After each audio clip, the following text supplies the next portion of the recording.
Hello students, I am Jyoti Yadav. Today we will start a new chapter of geography, chapter number 16, air and water. In this chapter we will discuss about the air and its composition and the all water bodies which are presented on our earth. So let us start firstly air and water. Air and water are the two most important features of earth to sustain life. Means these are the two most and important features for sustain our life, means for essential our life survival for the living person. कि किसी भी living person के survival के लिए दोनों ही चीज़ें सबसे ज़्यादा इम्पोर्टेंट रहते हैं. You know very well about the air which we are using in the breathing system and water which we are using in the all work and for drinking the water.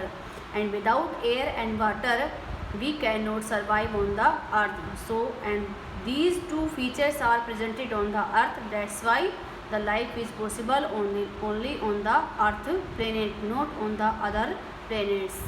The air around us forms the atmosphere and this air is presented on the earth as the pictures of atmosphere की. ये जो air है हमारे चारों तरफ जो दिखाई देती नहीं है लेकिन हम क्या करते हैं, फील करते हैं. That is presented in the atmosphere. तो एटमॉस्फेयर को हम क्या कहते हैं कि it is the blanket of air. ठीक है, कि जो चारों तरफ हवा का जो इन्वायरमेंट बना होता है that is called the atmosphere. The atmosphere is like a huge blanket around the earth that protects it from various life altering components like sun's ultraviolet rays. And apart from the air, the atmosphere is very useful because it protects us from the dangerous and harmful ultraviolet rays which are coming from the sun daily.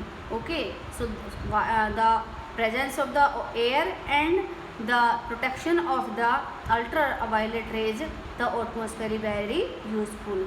It provides us with different gases like oxygen, nitrogen and carbon dioxide that supports different life forms on the earth. And apart from the oxygen and air, it consists of so many gases which are very useful for supporting our life.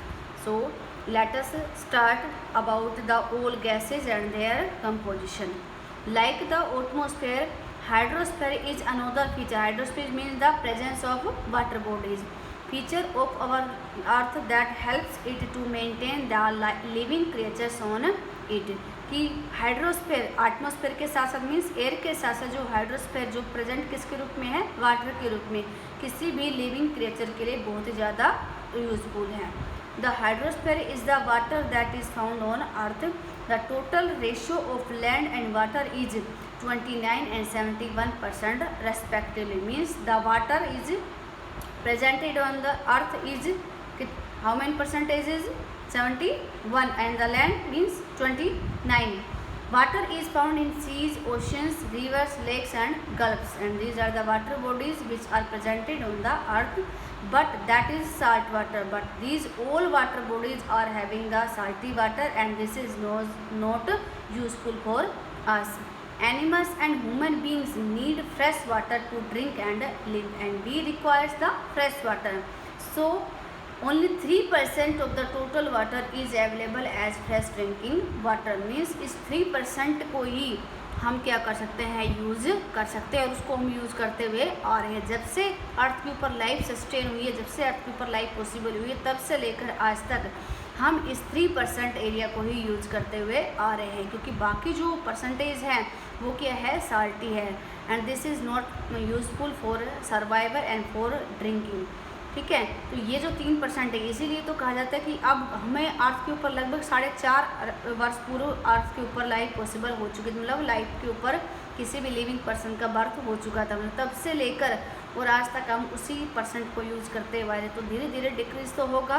तो इसीलिए कहा जाता है कि पानी को बचाया जाए, क्योंकि पानी का कोई अल्टरनेटिव सोर्स भी नहीं है, ना ही हम इसको दोबारा बना सकते हैं कि एक बार ख़त्म हो गए तो हम दोबारा इसको बना लेंगे.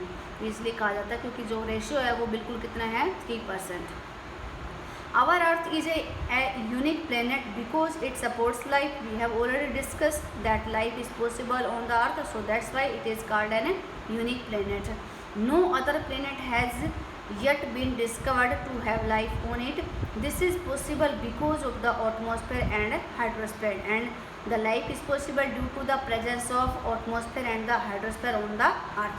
Other planets are having not atmosphere or not any hydrosphere, means any water bodies, so there is no life. While the atmosphere saves us from external components and provides the air to breathe, the hydrosphere provides water to drink. जहाँ atmosphere हमें क्या देती है, हवा देती है, जिसको हम सांस लेने में यूज़ करते हैं. सांस नहीं लेंगे तो हमारे क्या हो जाएगी, डेथ हो जाती है. और वैसे ही पानी भी हमें मिलता है कहाँ से, हाइड्रोस्फीयर से. Let us now read more about this two components on the. अब इसमें हम डिटेल से इसका डिस्कस करेंगे कि एयर है वो कितनी हाइट तक हमें मिलती हैं, कहाँ जाने पर हमें सांस में प्रॉब्लम आती है, क्यों आती हैं, ये सारी चीज़ें. फर्स्टली है हमारा air. The layer that surround the earth is very thin, means जो हमारे चारों तरफ एयर की लेयर है वो बहुत ही पतली है. ठीक है. Measuring from the sea level the earth's atmosphere reaches 10,000 kilometre in height. और जो एटमॉस्फेयर की प्रेजेंस है वो कितनी हाइट तक है कि जहाँ हम खड़े हैं, सी लेवल जो हमने लिया हुआ है उससे लेकर लगभग 10,000 किलोमीटर तक जो है हमारा क्या है, एटमॉस्फेयर है. ठीक है. और उस एटमॉस्फेयर में बहुत सारी गैसेज है. उसके बाद हमारा क्या जाता है, यूनिवर्स आ जाता है, हमारा नक्षत्र मंडल, ये सारी चीज़ें आती हैं. लेकिन उस तक कितना है हमारा, 10,000 किलोमीटर हाइट तक क्या है, atmosphere. The gravitational pull of the earth keeps the atmosphere intact. और अर्थ के ऊपर क्या है, ग्रेविटेशनल फोर्स है, जिसकी वजह से क्या है, ये अपने आप में क्या है, आपस में जुड़े हुए हैं, आपस में इंटरेक्ट हुए हैं. Its total weight is estimated at 500 million tonnes. और इसका वेट कितना है, इतना 500 million tonnes. The air is dense at the lower level and it becomes light and thin as we move up. और धीरे धीरे जैसे हम सीधे सी लेवल से, मतलब अर्थ से और ऊपर की तरफ जाते हैं, तो ये लेयर और भी बहुत कम हो जाती है, मतलब बहुत ही कम प्रेजेंस हो जाती है. इसीलिए तो जैसे जैसे हम हाइट पर जाते हैं तो काफ़ी सारे लोगों को सांस में प्रॉब्लम आती है, because the absence of atmosphere. ठीक है. और एयर की जो लेयर है, एयर की जो प्रेजेंस की हाइट है वो वहाँ पर नहीं है. इससे ऊपर जाते जाते हमें ऑक्सीजन सिलेंडर की ज़रूरत पड़ती है. This is the reason that warm air travels upward and cold air takes it place near the surface of the earth. और इसी की वजह से क्या है कि जो हवा है, गर्म हवा है, वो कैसे चलती हैं, किसकी तरफ जाएंगी, ठंडी हवाओं की तरफ. ठीक है. कि जैसे ये गर्म हवा, गर्म कहाँ मिलेगी, अर्थ के ऊपर, बिल्कुल अर्थ के लेवल पर, लैंड सरफेस के ऊपर. और ठंडी हवाओं कहाँ, और ठंडी हवाओं को आगे बढ़ने का आगे बढ़ने का रास्ता है वो मिल जाता है, किसकी वजह से, गर्म हवाओं को. तो ये जो गर्म हवाएं हैं वो किसकी तरफ चलती हैं, ठंडी हवाओं की तरफ. ठीक है. नेक्स्ट है composition of air, means which things are available presented in the air and which gases are presented in the air and what is the composition. Air is composed of many gases. These gases are colourless, means the gases are having no any colour, odourless and the tasteless. ना इनका कोई colour होता है, ना रंग होता है, ना ही कोई टेस्ट होता है. ठीक है. एंड ना ही इनकी कोई स्मेल होती है इतनी अच्छी. Humans and animals breathe oxygen present in the atmosphere. Plants breathe carbon dioxide and need nitrogen for their survival. And due to this reason, the plants and the living person, means humans, are interdependent for each other for survival. मतलब इन्हीं दो reason की वजह से कि हमें तो सांस लेने के लिए क्या चाहिए, ऑक्सीजन. और वो ऑक्सीजन कहाँ से मिलेगी, प्लांट से. और प्लांट्स को अपना खाना बनाने के लिए, जिंदा रहने के लिए क्या चाहिए, कार्बन डाइऑक्साइड. वो कहाँ से मिलती है, हम ह्यूमन पर्सन से.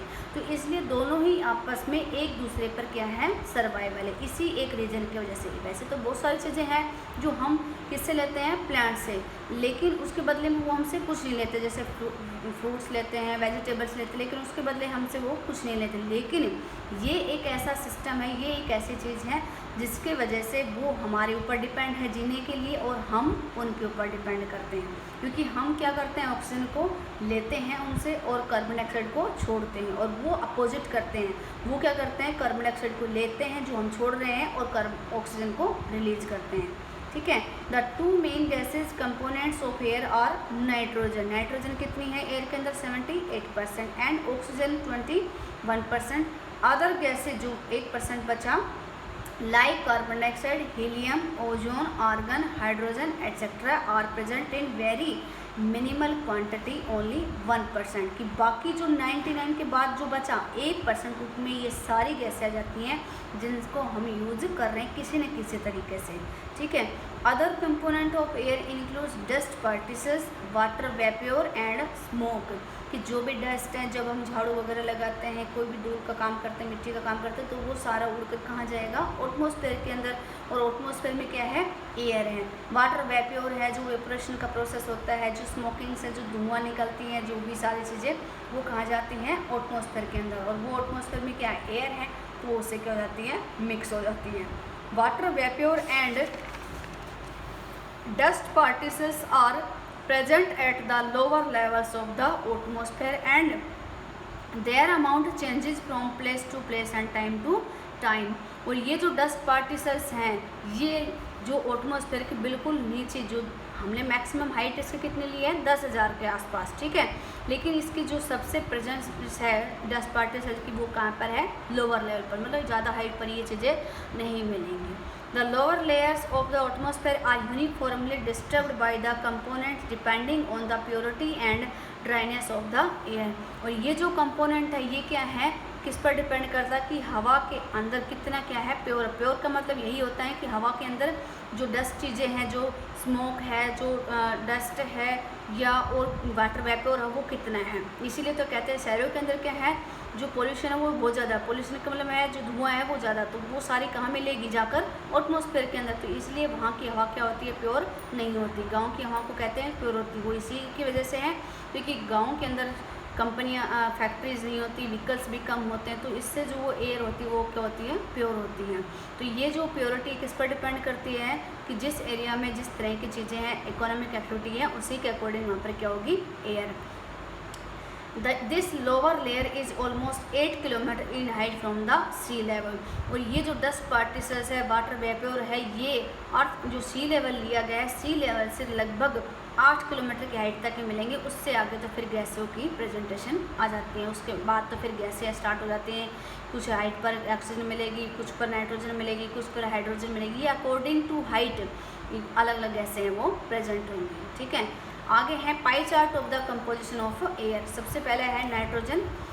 This gas is available in abundant, means most abundant जो गैस है वो कौन सी है, नाइट्रोजन। रेशियो कितना है, 78%। It is required by plants for their growth and this is essential for grow there plants. Instead of using nitrogen directly from the atmosphere, plants absorb it from the soil with the help of bacteria.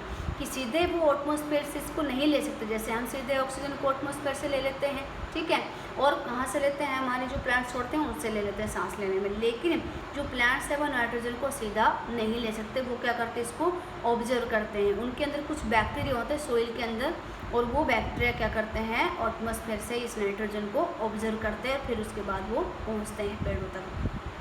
The atmospheric nitrogen is use for manufacturing chemical fertiliser. और जो हमारे chemicals fertilisers हैं, जो urea है, जो आपके DAP खाद वगैरह डालते हैं, इसमें किसको यूज होता है, नाइट्रोजन का, क्योंकि पता है कि नाइट्रोजन ही कितना ज़रूरी है। नेक्स्ट है ऑक्सीजन।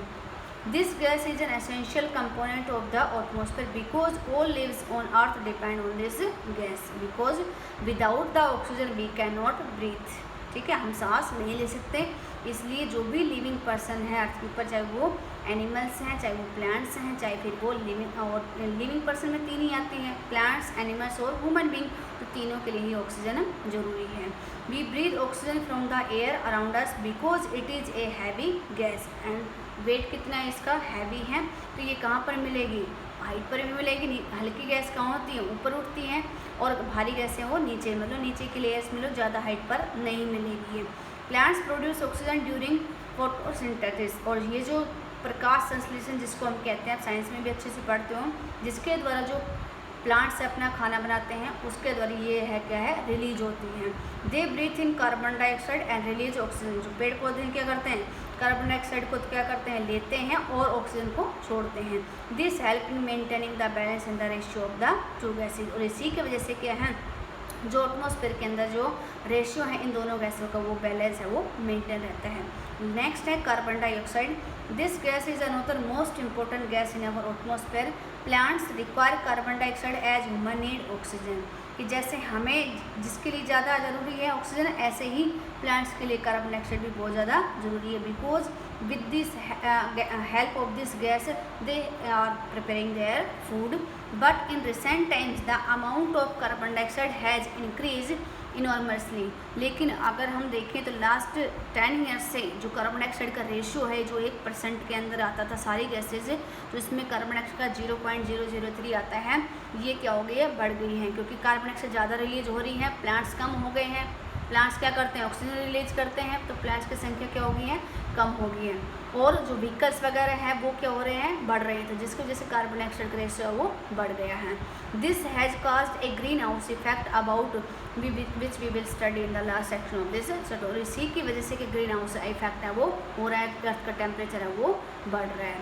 ठीक है, आगे हम पढ़ेंगे हम स्ट्रक्चर ऑफ एयर के बारे में। अभी तक हमने अपना स्ट्रक्चर ऑफ एयर कि कौन कौन सी गैसें हैं जो एयर के अंदर प्रेजेंट है सबसे ज़्यादा परसेंटेज में, उसी के बारे में पढ़ा, and why they are essential. Next में हम पढ़ेंगे structure of air and why the air is important for us and what are the layers. All we will discuss in the next part of this video. Thank you, that's all from my self.